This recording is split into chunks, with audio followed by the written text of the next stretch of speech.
오늘 또 우리 인생의 광야에 은혜의 만나를 내리시는 하나님을 예배하면서 찬양하는 성도 여러분에게 갑절의 은혜와 성령 충만이 임할 줄 믿습니다. 어느 한 젊은이가 큰 돈을 벌겠다는 마음을 먹고 일거리를 찾아다니다가 하루는 어느 성문에 붙어있는 글을 보게 됩니다. 나와 내기하여 이기는 사람에게는 많은 보물과 보화를 주겠다. 그 다음에 사탄 성주라고 딱 성문에 써붙였어요. 그는 성주가 사탄이라는 말에 망설였지만 돈을 벌기 위해서 사탄의 성으로 갔습니다. 사탄이 말한 그 내기는 13개의 술잔 중에 독이 들어있지 않는 술잔을 골라 마시는 것이었습니다. 그는 13개 잔 중에 하나를 택해서 마셨고 그는 죽지 않았어요. 13개 잔이 있었는데 딱 집어서 먹었는데 안 죽었어요. 내기에서 이긴 그는 큰 자루에 금화를 가득 담고는 근처의 가장 화려한 도시로 가서 흥청망청 돈을 쓰기 시작했습니다. 얼마 되지 않아서 빈털터리가 되자 그는 다시 사탄의 성을 찾아갔고 돈이 많이 쓸면 쓸수록 점점 환락과 제약된 일에 빠져들게 되었습니다. 어느 날 그는 술에 취해서 실수로 사람을 죽이게 되었는데 재판장은 뇌물을 준다면 사형 대신 추방형을 내려주겠다고 약속을 했습니다. 그가 그 일로 사단을 또 찾아갔을 때는 13개의 술잔 중에 단 2개만 남아있었어요. 단 2개. 그는 둘 중에 하나를 골라 눈을 감고 딱 2개. 이게 독이 들었나? 이게 눈을 딱 감고 딱 집어가지고 단숨에 마시고 천천히 눈을 떠보았습니다. 어머 세상에, 그 앞에 사단의 모습이 보였어요. 안 죽었어. 좋아서 어쩔 줄 몰라 하는 젊은이를 말없이 지켜보던 사탄이는 이 젊은이에게 이렇게 말했습니다. 어리석은 인간 같으니 넌 나에게 이미 졌어. 나를 만난 그 순간부터 너는 조금씩 죽어가고 있었던 거야. 모든 술잔에다가 조금씩 독이 다 들어있었다. 조금씩 다 들어있었다 라고 사탄이가 말했어요. 사랑하는 여러분, 오늘 우리도 이 이야기 속의 젊은이와 같이 세상 속에서 많은 유혹을 받으면서 살아갑니다. 에덴 동산에서 뱀이 지적 욕망을 미끼로 유혹했듯이 오늘도 이 세상 악의 세력들은 우리의 불안과 불만을 자극해서 욕망을 일깨워서 접근합니다. 처음에 유혹은 욕망의 장인 시각, 청각, 또 뭐가 있죠? 미각, 후각, 촉각, 모든 오감각을 통해서 가랑비처럼 쫙 내립니다. 유혹의 가랑비를 맞다 보면 어느새 젖게 되고 옷이 쫙 젖게 되고 비 맞은 닭처럼 취해버리고 맙니다. 여러분 비 맞은 닭 봤어요? 이런 유혹이 다가올 때 우리는 어떻게 해야 합니까? 사단의 유혹에 사람의 떡으로만 살 것이 아니요 하나님의 입으로 나오는 모든 말씀으로 살 것이라. 마태복음 4장 4절 말씀이죠. 라고 단호하게 물리쳤던 예수님처럼 오늘 나의 연약함을 가지고 주님께 나가야 할 줄 믿습니다. 아멘. 오늘 주님이 말씀하신 음성에 귀를 기울입시다. 수고하고 무거운 짐진 자들아 다 내게로 오라. 내가 너희를 쉬게 하리라. 여러분의 마음을 유혹하는 자의 영에 내어주지 말고 마음과 뜻과 정성을 다해서 주님께 집중합시다. 그럴 때 유혹의 영이 물러가고 참된 편안히 여러분의 속사람의 풍성에 채워줄 줄 믿습니다. 할렐루야. 그래요. 그래서 오늘은 믿음직한 주의 품에 안식하라. 믿음직한 주의 품에 안식하라는 은혜로 말씀을 전하고자 합니다. 오늘 본문에 한 마리 양을 잃어버린 목자의 비유가 나옵니다. 이 본문의 비유를 통해서 주님은 이 세상을 살아가는 우리를 향해서 양이라고 부르고 계십니다. 뭐라고 부르신다고요? 양이라고. 여러분, 양은 어떤 동물입니까? 겉으로 볼 때는 양은 깨끗해 보이지만 굉장히 더럽고 겁이 많고 방향을 제대로 잡지 못하는 것이 동물입니다. 양입니다. 그러나 감사한 사실은 예수 그리스도가 우리 목자가 되어주신다는 사실입니다. 예수 그리스도가 우리 목자. 선한 목자 구세주여 한 상에 넣하소서. 우리는 정말 더러워요. 깨끗하지 못해요. 겁도 많고 두려움, 원망, 불평도 많아요. 방향을 제대로 몰라요. 그러나 우리는 감사한 사실이 있어요. 예수 그리스도가 우리의 목자가 되신다는 거예요. 주님의 목자가 되어주시면 주님은 더러워진 우리의 영혼을 씻어주시고 우리를 보호하시고 우리의 인생길을 인도해 주십니다.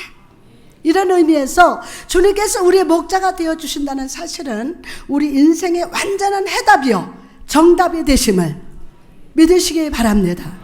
예수겔 34장 15절에 보니까 내가 친히 내 양의 목자가 되어 그것들을 누워있게 할지라 여호와의 말씀이라. 이처럼 주님이 우리의 목자가 되시고 나는 그분의 양입니다. 그런데 나의 삶을 바라보면 여전히 실패의 길을 걷고 있고 사망의 골짜기에 빠질 때도 있고 유혹을 받아서 믿음이 약해지고 하나님을 향해서 원망할 때가 많습니다. 왜 이런 일이 나타나는 것일까요? 그 이유는 주님이 나를 버리신 것이 아니라 내가 목자 되신 주님 품을 떠났기 때문이에요. 사랑하는 성도 여러분, 우리가 세상 속에서 성공하고 다른 사람들의 인정을 받고 좋은 집에 살아도 내 인생 속에 하나님이 없다면, 예수 그리스도가 없다면 우리는 목자를 잃어버린 양과 같습니다. 하나님과의 관계가 끊어졌는데 어떻게 하나님의 은혜와 축복과 도우심을 받을 수 있겠습니까? 나는 하나님께 잃어버린 존재, 하나님의 축복을 잃어버린 존재가 된 것입니다. 어떻게 하면 우리가 하나님의 축복과 은혜와 도우심을 나의 것으로 취할 수 있을까요? 오늘 이 시간 나는 잃어버린 양이라는 사실을 깨닫고 주님을 간절히 붙들어야 합니다. 목자 되신 주님의 손은 이 세상에서 가장 믿음직한 손이기 때문입니다. 손잡고 나를 인도하소서. 오늘 그분의 손을 잡아야 돼요. 누가복음 15장 4절에 보니까 너희 중에 어떤 사람이 양 100마리가 있는데 그 중에 하나를 잃으면 99마리를 들에 두고 그 잃은 것을 찾아내기까지 찾아다니지 아니하겠느냐. 목자는 그 잃은 양을 찾기까지 또 찾고 또 찾습니다. 이처럼 주님은 세상의 삶으로 지쳐서 넘어져 있는 바로 여러분을 찾으시기 위해서 오늘 또 우리 삶의 자리에 찾아오시고 또 찾아오심을 또 찾아오심을 또 찾아오심을 믿으시기 바랍니다. 은혜 받을 기회, 축복 받을 기회, 성령 충만으로 기름 받을 기회를 주시기 위해서 주님은 오늘 또 우리를 바로 당신을 찾아오심을 믿으시기 바랍니다. 아멘. 여러분, 오늘 이 주님을 환영합시다. 가장 믿음직한 목자가 되시는 주님께 내가 여기 있다고 간절히 부르짖어 기도하시기 바랍니다.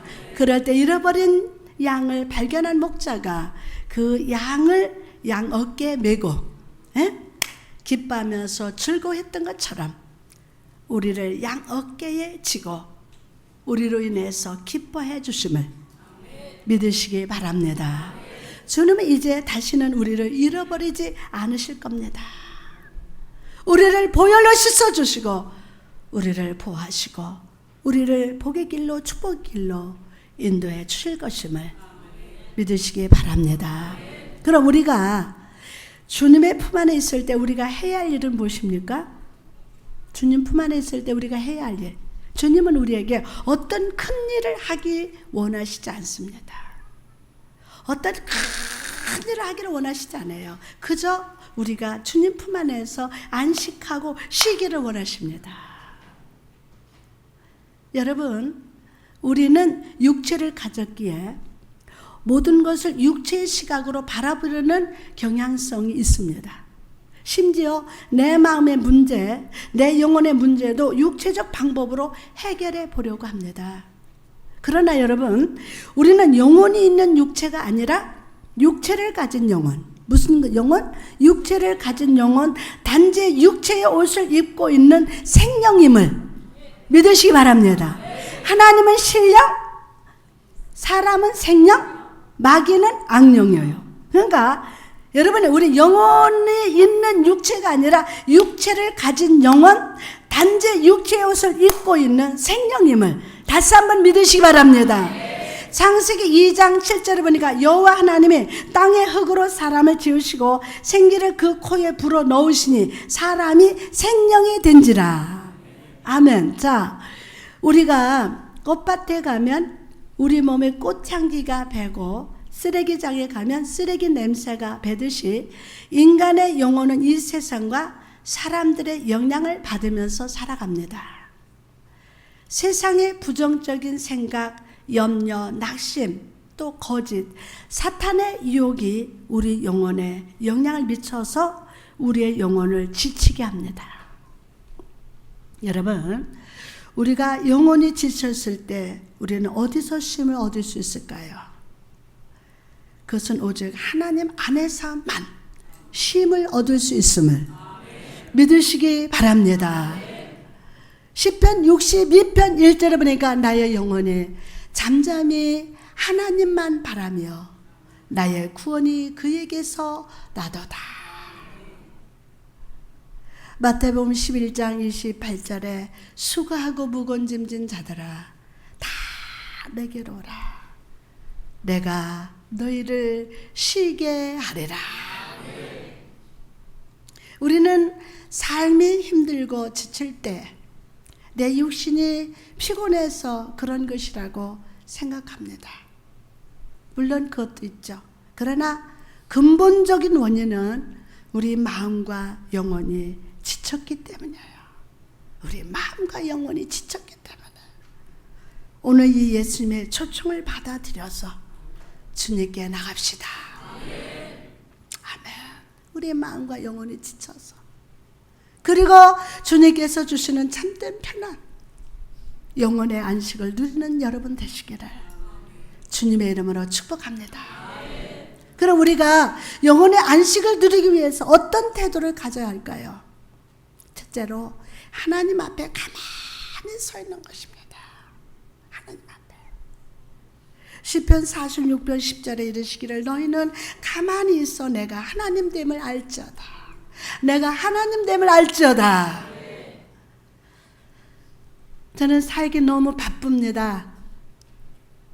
기도원 사역에, 교회 사역에, 상담 사역에 수많은 사역이 저희 앞에 있습니다. 그런데 하나님은 그렇게 바쁠 때마다 저에게 꼭 말씀하시는 것이 있습니다. 사랑하는 종아, 모든 사역에 대한 생각을 좀 내려놓고 모든 것을 멈추고 나만 생각하라. 나만 생각하라. 나야 하나님의 됨을 생각하라. 처음에 이 말씀하실 때 저는 이 말씀에 순종하기가 너무 힘들었습니다. 아무것도 하지 않고 아무 생각도 하지 않고 하나님만 생각하기 힘들었습니다. 그러나 하나님의 말씀에 순종하니까 그것이 진정 내 영혼과 마음에 쉼을 주고 편안을 주기 위한 하나님의 사랑의 표현임을 깨달았습니다. 너무너무 밤낮으로 정신없이 뛰어왔어요. 저는 때때로 한 5분이라도 10분이라도 아무 생각하지 않고 쉽니다. 생각도 쉬고. 전 머리가 맨날 돌아가거든요. 어디 한 이정표를 봐도 그 이정표 하나를 가지고 시를 쓰거든요. 지나가는 사람들의 대화를 통해서도 항상 머리가 돌아가요. 그때는 딱 멈추고 그냥 쉬어요. 사랑하는 여러분, 지금부터 2분간 여러분의 생각, 마음 모두 계획을 내려놓고 하나님만 생각해 보겠습니다. 지금부터 3분 줄게요. 3분. 자, 3분입니다. 시작. 제 쌍둥이 아들들이 어릴 때 우리 부목사, 재종 목사 쌍둥이 아들들 어릴 때 저를 제일 괴롭게 한 것은 설교 시간 앞에서 뛰어다니는 거. 아이고, 설교만 시작하면 얘들 좋다고 막 뛰어다녀요. 꼭 설교 시간에 빵긋빵긋 웃으면서 뛰어다녀요. 물론 집에서 그렇게 빵긋빵긋 웃으며 뛰어다니는 것은 너무 사랑스럽습니다. 그러나 지금 이때는 가만히 있어야 할 때입니다. 그렇죠? 가만히 있을 때요. 그래서 저는 검지로 입술에 손을 탁 대고 쉿, 조용히 가만히 있어 라고 합니다. 사랑하는 여러분, 오늘도 주님은 검지손가락에 입에 대시고 여러분에게 말씀하십니다. 쉿, 조용히 해. 가만히 서서 나만 생각해. 여러분, 하루에 단 5분이라도 좋습니다. 생각을 멈추고 삶을 멈추고 하나님 앞에 가만히 서서 하나님만 생각하는 습관을 기르시기 바랍니다. 그럴 때 하나님께서 분주한 여러분의 삶 속에 찾아가셔서 하나님의 주시는 참된 편안을 여러분의 마음과 영혼 속에 풍성히 채워주실 줄 믿습니다. 아멘. 지금 하나님 앞에 말씀 들으면서 하나님 집중 못하고 드라마 본 생각 속으로 웃는 분도 있을 거야. 그거는 지금 멈출 때야. 지금 조용히. 자, 그리고 하나님을 기다리시기 바랍니다. 하나님을 기다리셔. 하나님을. 시편 130편 5절에 나 곧 내 영혼을 기다리며 나는 주의 말씀을 바라도다. 우리는 하나님께 나아갈 때 마치 어린 아이가 부모에게 장난감을 사달라고 조르듯이 내 필요와 문제의 해결책을 하나님께 조릅니다. 그러나 하나님은 우리에게 가만히 서서 과거의 은혜를 주신 하나님을 추억하고 오늘 현재의 편안을 공급해 주신 신실하신 하나님을 생각하며 하나님이 하실 일을 기다리라고 말씀하십니다. 그럴 때 우리 영혼이 건강해집니다. 할렐루야. 그러면 편안을 누릴 수 있습니다. 평화로다 하늘 위에서 내려오네 그 사랑의 물결이 영원토록 내 영혼을 덮으소서.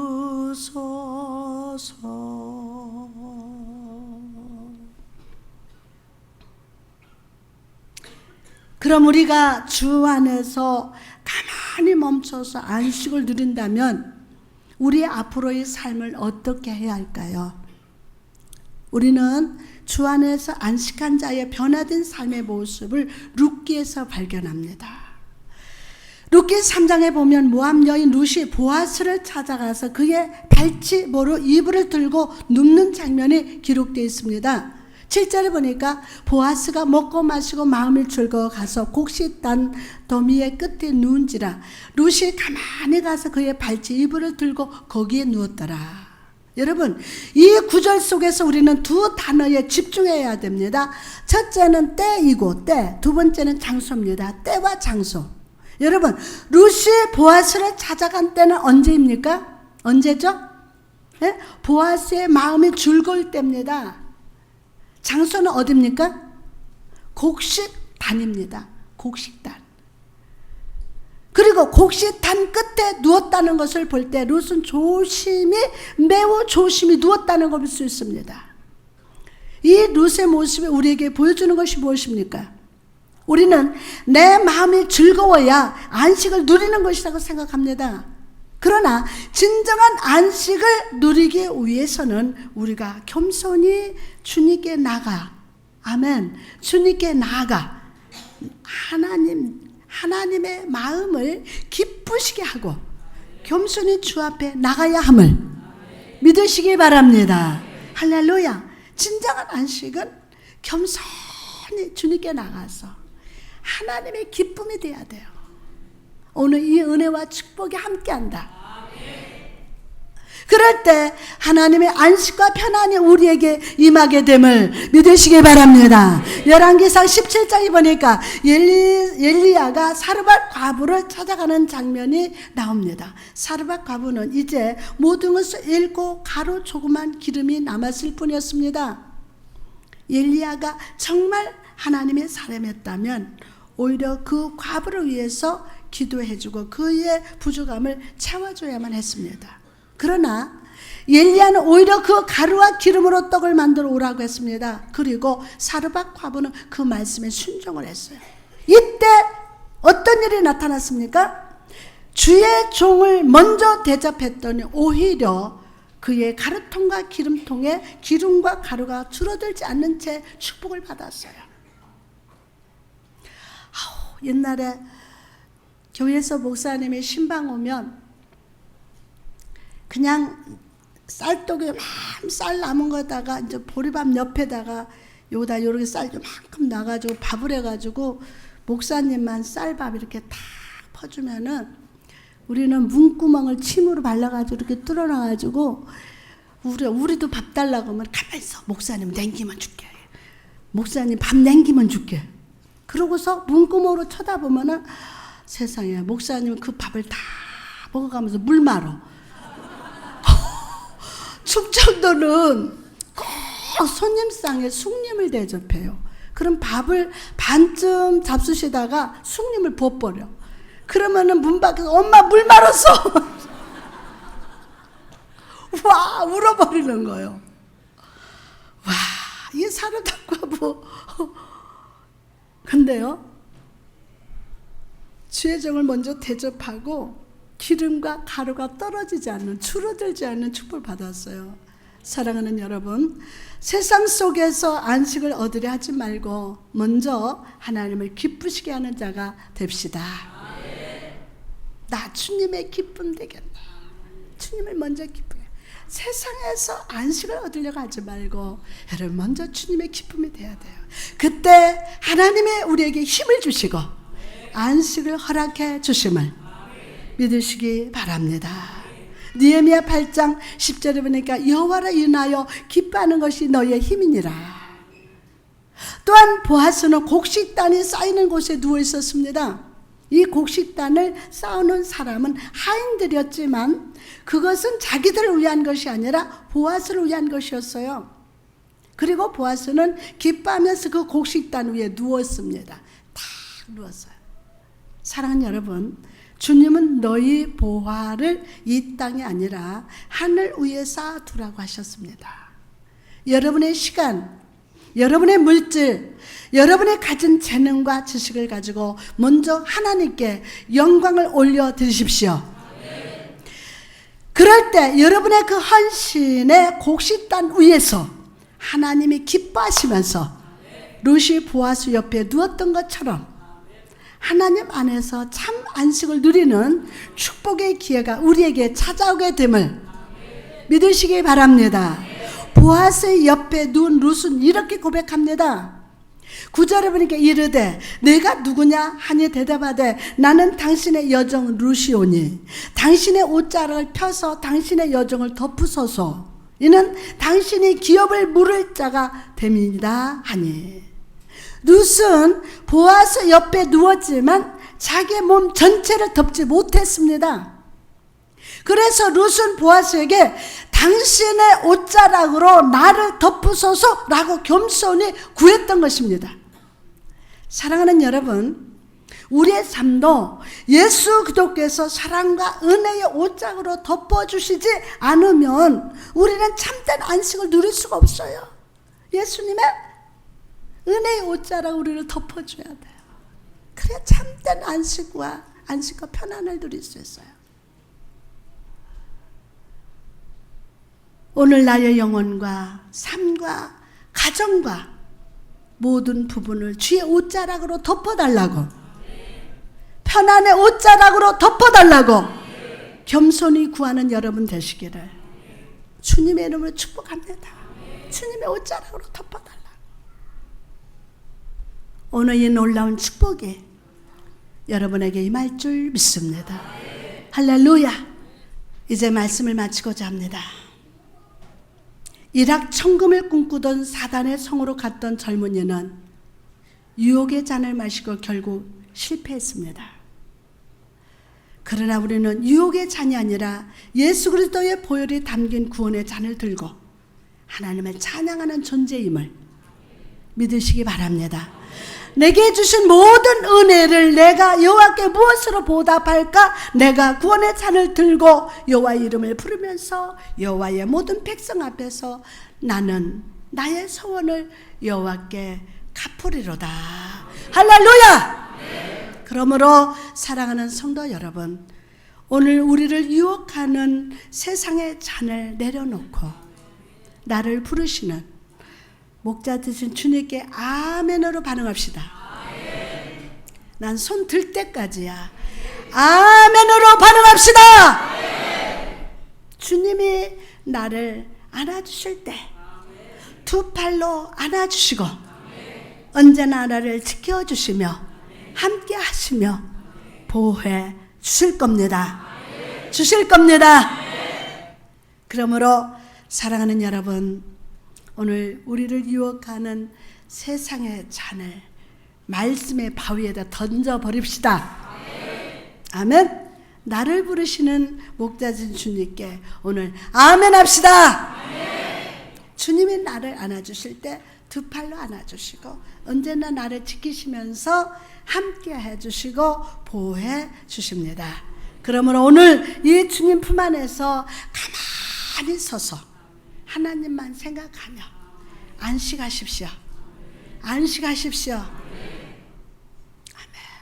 안식하세요. 하나님의 믿음직한 손을 잡고 안식하시기 바랍니다. 아멘. 지금이요. 이때. 지금 안식해야 돼요. 아멘. 내일의 축복이 안식이 있다. 성령님 오늘 그렇게 기름으시고 축복하옵소서. 그리고 오늘 룻과 같이 나의 기업 물을 자가 되신 여호와 하나님께 나아가서 그분의 곁에 누우십시오. 주여, 오늘 나의 삶과 나의 영혼과 우리 가정을 주의 은혜의 옷자락으로 덮어 주옵소서. 내가 이제 세상에 보물을 쌓지 않게 하시고 하늘 위에 보물을 쌓는 삶을 살게 하옵소서. 여러분이 이 시간 이렇게 기도할 때 주님께서 우리의 삶을 책임져 주시고 축복의 면류관, 은혜의 면류관을 머리 위에 씌워주시고 면류관 받으리 저 여당 강가에 우리 싸움 마치는 날 의의 면류관 의의 면류관 받았으리라. 선한 싸움 다 싸우고 의의 면류관 예루살렘 성에서 수고했다 하면서 면류관을 씌워주시고 우리로 진정한 편안과 안식을 누리는 삶으로 살아가게 하실 줄 믿습니다. 가만히 두 손을 듭시다. 그리고 오늘 나를 부르시는 목다지신 주의 음성에 귀를 기울입시다. 그리고 주의 품 안에서 믿음직한 주님의 손을 붙들고 안식하게 해달라고 구하십시오. 그리고 룻과같이 나의 삶을 주께 맡기고 이 세상의 만족이 아니라 하늘의 위에 보석을 쌓는 지혜로운 자가 되게 해달라고 기도합시다.